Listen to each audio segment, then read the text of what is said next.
Welcome to the Princeton Podcast, where we talk about upcoming events, news, and local businesses. This is Princeton. Play here, stay here. Before we get started today, just a reminder to subscribe wherever you get your podcasts. We're also recording on YouTube, so be sure to subscribe at This is Princeton MN. Hey everyone, welcome back to the podcast. Today's podcast is brought to you by Princeton Public Schools. I'm Zach Kitzman here with Kim Young and Mary Patnode. Please welcome Princeton Public Schools' new high school principal, Ryan Jensen, and its newest assistant principal, Joe Broderick. Mm-hmm. Thanks, guys, for joining us today. Thanks for having us. No, absolutely. So how does it feel to have these new positions here in Princeton? Well, it's super exciting for me. Started my career here in Princeton, and now I'm back after 16 years. And so it's been great to be back home. When you say you started your career here, did you grow up here or did you just start working here? No, I did not grow up here, but this was the community where I had my first job as a teacher. So in the fall of 1990, I was a social studies teacher at the high school and a little bit at the middle school. Stayed here until 2007. Nice. Nice. Middle school. I don't remember you were teaching at the middle school. Did you start there? Taught 1 hour a day at the middle school my first 2 years, 8th grade geography. Nice. I mean, I'm not saying I had him for a teacher or anything. I'm not aging myself. Joel, right? Joe. Yeah. Joel. Yep. And you started working here, or have you grown up here, or what's your story? No, born and raised in Minot, North Dakota. Awesome. So don't hold any grudges from No. No, Dak. Yeah. But no, born and raised in Minot, North Dakota. I come from a family of educators. I'm the youngest of four, but my adult career, when I left Minot, has been in Minnesota, and I'm not sure. I'm more experienced, so you forget the years, how many years you have. But I think this might be my 18th year in administration, and our home base, my wife and I, is in Champlin. Nice. In the last 3 years, I've been up in Roseau, and I've been a high school principal. But you had asked about, am I excited to be here? It's hard not to talk about that when I get asked that question without a perma grin on my face. Yeah. It's happened several times when I met some new staff the other day, and it's hard not to talk about it with a grin on my face. I'm very excited to be here and be a part of the Tiger team. Sweet. If you guys don't mind me asking, how did the opportunity come about for this the new positions as principal, right? Yep.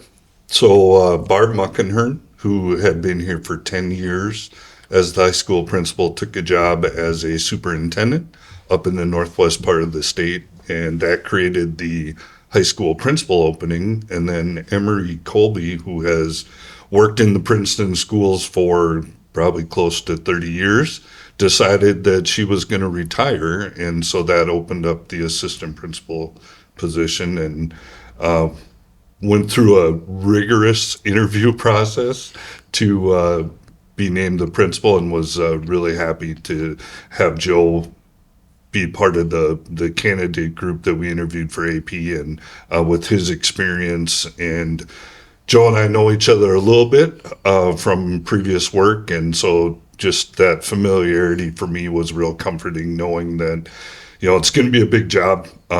We used to have a dean of students here. We don't have that position anymore. And so between Joe, Darren, and myself, we're going to have to figure out how to keep things afloat over there at PHS. Sweet. I'm sure you guys do great.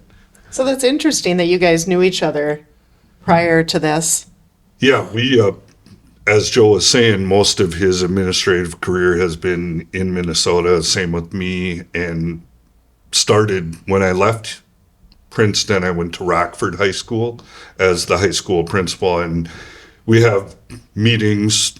All the central division principals get together, and at that time Joe was an AP at New London Spicer. Okay. And I took administrative classes with his principal, and so anytime we were at a meeting, we'd see each other and say hi, and Joe and I got introduced that way. Wow, that's pretty neat. Yep. And now you're working together. Yeah. Very cool. Excited. I love it. And Ryan, when you say you left Princeton, you really didn't. Correct. So when my oldest child was about ready to start kindergarten, we moved into the Princeton district. We live in the southern end of the district. It's a Zimmerman address, but Princeton school district. And so I commuted to work over in Rockford. I was the high school principal there for 7 years, and my two oldest children started school here, and actually all of the children did. We have a third child. I left Rockford to go to Winona, and we took the kids and enrolled them in the Winona schools, but my wife commuted back and forth. And she did that for a year and said, I'm not doing that anymore. And then we rented our house out for a couple of years and then moved back in when the Winona gig ended. And I came back to the area. My oldest was a senior and wanted to finish in Princeton. So our two oldest children have graduated from Princeton High School, and our youngest will be a sophomore at the high school this fall. And how does the sophomore feel about Dad being principal at the high school? You know, right now she's okay. We'll see. My oldest daughter had that experience in Winona, and she said, you know, it was fine. It was no big deal. And I've just told Emery that, you know, if people have issues with their dad, she's just going to have to say, yeah, well, try living with them. Exactly. Oh my great. gosh. So what are you guys most excited about? What excites you the most about this upcoming school year? Well, on a personal level, I think I can speak for Joe when both of us are happy not to be commuting to our jobs and not living at home. Both of us have experienced the staying somewhere else for the week and returning home on the weekends. Joe, a little bit further away than me. He was up in Roseau. I was up in Walker. But so on a personal level, we're both just really excited to be somewhere where we can go home and be with our family in the evening. But from a educational standpoint, school standpoint, I'm super excited about the career academies that have started at Princeton High School and really working to continue to strengthen that program and strengthen the connections between school and community. And then just experience that I've had since I left Princeton, being able to bring that back. And I would imagine that not being able to be close to the community you're working in, it's a little bit more difficult to get really truly involved in the community. You know, it's a little bit more difficult than when you go home to somewhere nearby versus commuting that far. Yep. Yeah, you really have to make a concerted effort to be visible, and I'm sure Joe did the same thing in Roseau that I did in Walker. You know, you're going to all the school events and you're meeting community members there. But yeah, that, you know, you're not uptown on the weekends, Right. typically at the coffee shop or at the grocery store, that I will be around here Right. much more easily. Yeah. I spent a boatload of money up in Roseau at the restaurants I and bet eating you out. did. Yeah. During the week. But like Ryan mentioned, on the weekends, I was back home. Yeah. But made a concerted effort, like Ryan mentioned, just at a lot of the events, and then, but also out in the community and being basically, you know, a bachelor up there during the week. I'm Right. cooking for myself, and I'm not the best of cooks, so I spent a good share of money. You supported small You business. bet I Yeah. did. You had those menus memorized. I bet. Yep. Good thing we just got, yeah, just good thing we got 2 new taco joints opened up in town. So just in time. Yep. Just in time. I'm going to go back to really quick about, since both of you commuted so far, is that something that's common in administration and education? I don't know if I'd say common, but it certainly does happen. More often than that, because I mean, I knew I was kind of following your journey, and I thought, oh my gosh, that must be so hard to have that where you have an apartment, and well, and now both of you have had that experience. Yeah, for sure. When my kids were involved in activities, that my son's senior year, there were weeks where I made 2 or 3 trips just to catch a hockey game on a Tuesday, hockey game on a Thursday, come home on Friday. So just an awful lot of driving to try to be there as much as I could. And then I unfortunately had to miss a few things as well, just because it wasn't feasible for me to do that. But I think most people would prefer to be in the community that they're living in, working, but there are certainly plenty that do commute. Okay. Yeah. Let's follow that ladder up there. I can say as a coach, we started the fall season started on Monday, and I have seen both of these guys every single day. So I know I can tell that you guys are excited and walking around and trying to see the kids in the practices. And Sorry I couldn't help you with that gym floor. I've been having, well, both gym floors I've been having struggles with, but we're getting there. We're getting the kinks out that first week. So, but it is nice to see both of you out and about. I think that's something that people are going to see from both of us is our passion is relationships with students and staff and families. And both of us have had experiences in the superintendency and just talked about how you get a little bit further removed from students in that role. And so it's nice to be in a role where we're going to be out with students and working with students and staff every day. Yeah. So speaking of the students, some parents and people are hesitant to change. Some welcome it. What are some goals, or what do you plan to bring, or what's your vision to this district and to the schools to maybe help ease some minds, or maybe just shine some light on the situation for parents? Well, one of the things that I said in my letter to staff, welcoming them back to the school year, is one thing that I know that hasn't changed in the time that I've been gone is that Princeton Public Schools is a great place to work and to learn. And so my goal, first and foremost, is to continue that model. The whole reason I got involved in education to begin with was a positive experience that I had as a student. Just like Joe, I come from a family of educators. My dad was the high school principal at the school that I attended. And I just saw how he interacted with staff and with students and with families, and was such a positive experience that I was like, yeah, I think I would like to do that and see if that's something that I could replicate. And so first and foremost, we're going to be about trying to create a positive learning environment for all students and welcoming families into the school as much as we possibly can. Typically, it doesn't happen at a secondary level like it might at an elementary school, but we're all about working with families to create the best experience we can for students. And then really just working on making sure that we have effective teaching in every single classroom, and that we have a safe, supportive, and collaborative environment for parents, staff, students, community. Collaborative, supportive, safe. Yeah, that's the three things that typically come to my mind that you want in a school environment. And when I mentioned that I was excited about being here and being in this role, Princeton's a very good district, and I applied here for a reason. And Princeton, like I said, is a very good district. They have a number of things going on that I've been a part of in other districts that I'm really an advocate for, or things that they have that I've never been a part of, and that really excites me.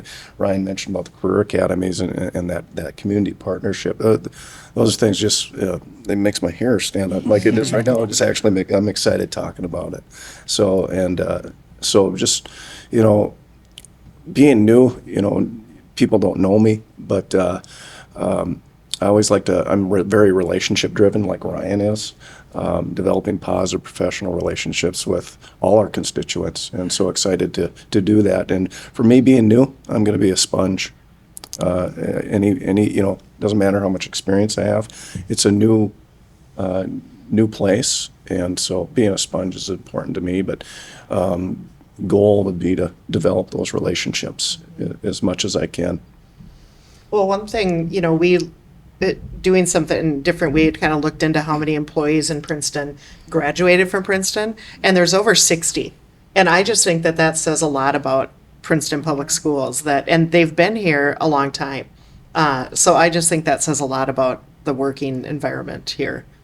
Yeah, I district. would agree. And I think when I started, that wasn't really the case in terms of it seemed like people were hesitant to bring students back. I know people that applied and weren't hired and applied again, and then that shift kind of started to occur. And I remember talking to Pete Olson, who was the principal at the high school before Barb, and we just said, we've got great kids. Why wouldn't we want to bring those kids back here to work with other kids? And so I've always been a proponent of that when I've been in other places to tell students, hey, if you ever think about going into education, we'd love to have you come back and work with students. So I agree. It does say a lot about the place when people want to come back and continue what they experienced. Exactly. Yep. And then they've been here and they know it from a different perspective too. So it's pretty cool.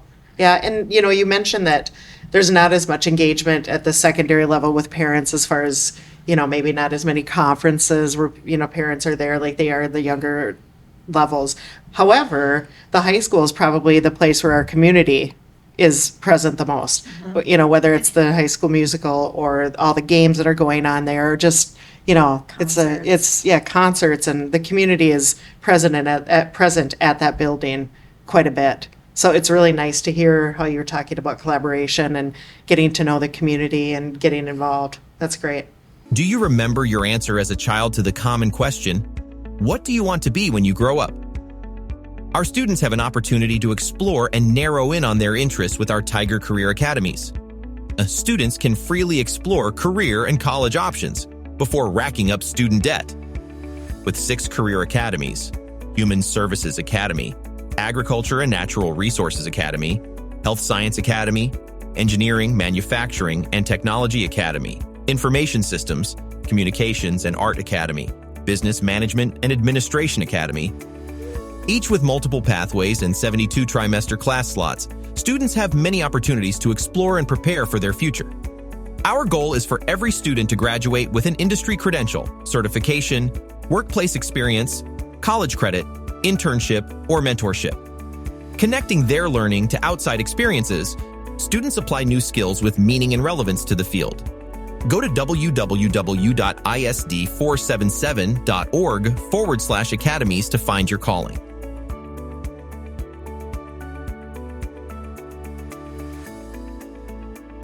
And what about health energy drinks in schools? Like, what is allowed, what isn't allowed? What's like the it's really interesting that you bring that up. Last year I was superintendent of schools in Waterville, Elysian, Morristown, and we were talking about that. So I was trying to do some research, and it's really, the only guidelines are all about the caloric value and how many fluid ounces you have. There's really nothing in there about caffeine, which is usually the concern that adults have about energy drinks, is the amount of caffeine that students are getting.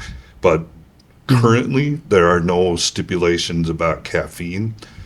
The stipulations are about calories. So, like Diet Pop, you can pretty much sell any Diet Pop you want at any time in a school to kids because there's 0 calories.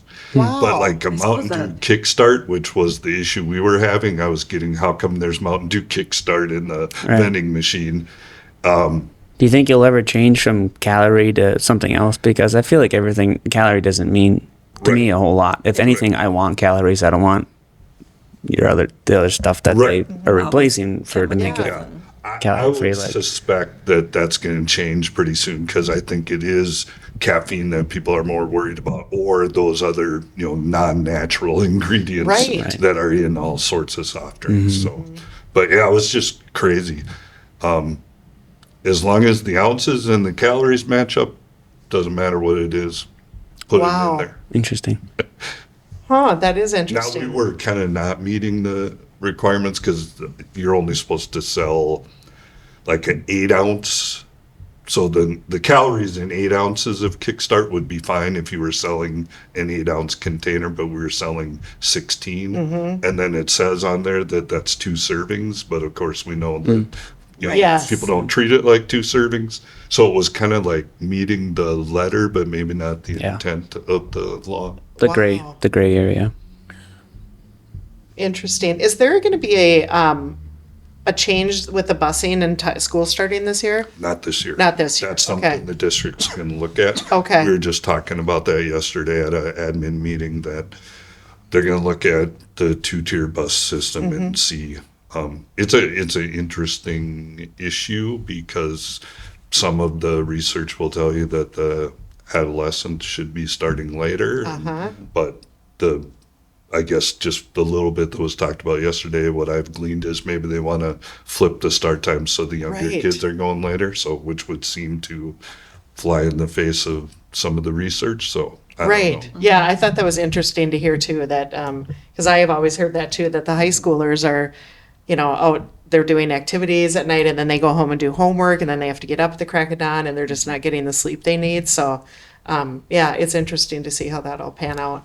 But then I always look back to how did we do it? Well, yeah, we did it. We did it with Mountain Dew. Yeah, exactly. 8 ounces. And no phones at bedtime. No phones. No so, phones. Right. Yeah, there was a lot of differences. It was a lot Actually went to easier sleep. to Yeah, quote unquote unplug at night because Right. there was nothing to unplug. that's right. Yeah, We're working by candlelight. that was just the radio. Yeah, the radio. That's how I. Ink. That's how I would listen. Yeah. That's how we'd listen to school closings on the radio. It's like, come on. Oh, totally it. WQPM. Yeah. or Yeah. Whatever that was. I have a question about just the high school culture, and I'm talking like homecoming, kids involvement, special dress-up days. Are kids going to be able to wear hats? I know that kids are going to be listening to this podcast, and they're going to have like, what's it going to be like? Putting you on the spot. No, Well, I don't know that there's going to be much change from what kids experienced last year. I mean, both of us have experience moving into a new district, and one of the things that you try to do when you move in is learn and listen and find out what's going on. My understanding of hats at the high school is that kids can wear hats at the high school. So I have no interest in changing that procedure. I'm not anti-hat. In fact, The kids. I love it. I know that was a big win for the kids. yeah. When the hats were allowed back. It's crazy because I've been through that whole thing. When I was first here, we allowed hats. And then we changed it while I was here to not allowing hats. And I've been other places where hats were not allowed or they were allowed. And quite honestly, my only thing was, what I remember about the switch here was kids would wear the same hat every single day for 2 years straight, and it was dirty. And the style at the time was to bend the bill so Can't you see could that. barely see who was underneath the hat. And then when we got rid of them, like kids were grooming again. Yes. So everybody just looked nicer at school than they did when we wore hats. And so that's what I liked about it, is everybody looked nicer. But as far as, do I care if a kid's wearing a hat or not? No. I mean, I don't see how it impacts the educational process. So if kids want to wear hats, I think they should be able to wear hats. It was a win for me too as a mom, because now kids are growing their hair out, and Yeah. my kids have like long, fluffy, big hair. The mullets are And- coming back. Yeah, the Yeah. mullets are Yep. coming back, and so in the mornings when they would go to school, I just put a hat on, Buns, tame that mullets, down. Yeah. just the flow. It's insane. Yes, they'd be out the door, and I'd be like, "You're gonna put a hat on, right?" Yeah. My little brother, he would go from like the flow to like, I don't even know what it was. To the, like, should I try a mullet? And then he'll cut it short again. And it's just like, God, hair grows so fast. Yep. It's just hair, right? Yeah, it's just hair. Earlier, you guys had touched on relationships and collaborating. Is there anything you want to touch on in that area? Well, as far as with relationships, whether I was a teacher or an administrator, getting to know the students with sincerity. So learning their likes, their dislikes, and finding something to strike up a conversation with. So that's something that I look forward to doing. I'll be able to be out in the halls. Like Ryan said, we were superintendents too, and that's much more of a business position. And so I'm excited to be able to be working with the students in the hallways, in the classrooms, at events, and developing those authentic relationships with the students and families. That's right. Yeah, nothing gets done without a relationship. There's an old adage, people don't care how much you know until they know how much you care. And that's 100% true in education. So we're gonna be working on that. We are, teachers are, paras are, cooks, custodians, bus drivers. It's all about creating that environment where students know that adults care about what's going on. So I actually was just working with a woman who used to drive bus here in Princeton. We were scooping ice cream at the fair together, and a girl who had graduated high school a couple years ago came up to her and gave her a hug and was so excited to see her. And after she left, she said that is her goddaughter, and she used to drive bus for her, and that's how they met. And they just loved their bus driver so much that she became kind of a part of their family. She said every birthday the kids would be outside with signs, and eventually she became a goddaughter to one of their kids. So I just, like you're talking about relationships, they're so important. I mean, look how that bus driver impacted these kids' lives. It was, I don't know, a really cool story. that bus driving is such a difficult job. You got 70 kids behind you. You're trying to drive, but it's so critical because that is literally the first face that our kids see in the morning, the last face they see on the way home, and it can really make or break how a kid's day goes. If that bus driver has a great relationship with that student, then they come to school ready to learn. Sometimes they don't come to school ready to learn, and we were just at a conference the other last week, and the woman was talking about cortisol levels in the brain and how that smile from the bus driver, that hello, calling the student by name from the bus driver can just lower those cortisol levels in the brain. And in order to educate students, we need to have those levels down. And so it's a critical job, and it's a tough job. And anybody out there that wants to get their bus driver's license, we can always use more. That's right. I was just gonna say you can use that as like a marketing tool because there's people out there that don't care as much of needing a job or the money, but they really thrive off of making somebody's day. And so if you market it that way, where like you have a chance to really make a difference in the lives of kids. And even those activity drivers where you can go and watch kids play sports for free, basically, because you drive them there and watch the game and drive them home. Yep. Yeah.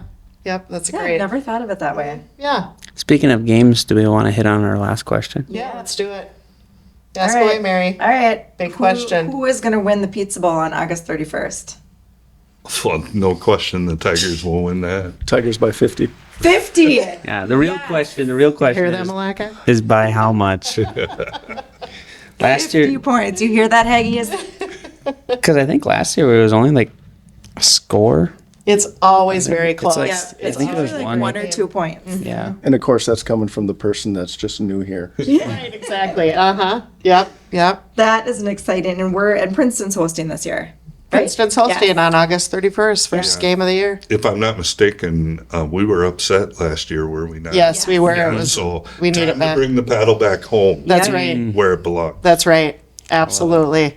And I have to take back my take that Haggy's comment because my volleyball team is selling Haggy's pizzas right now. So if anybody out there wants to buy Haggy's, hit up a volleyball player. I was just going to say, we're counting on selling a lot of those, aren't we? Yeah. Yes, Emery is one of my volleyball players. So hit up Emery Jensen for pizzas. I love it.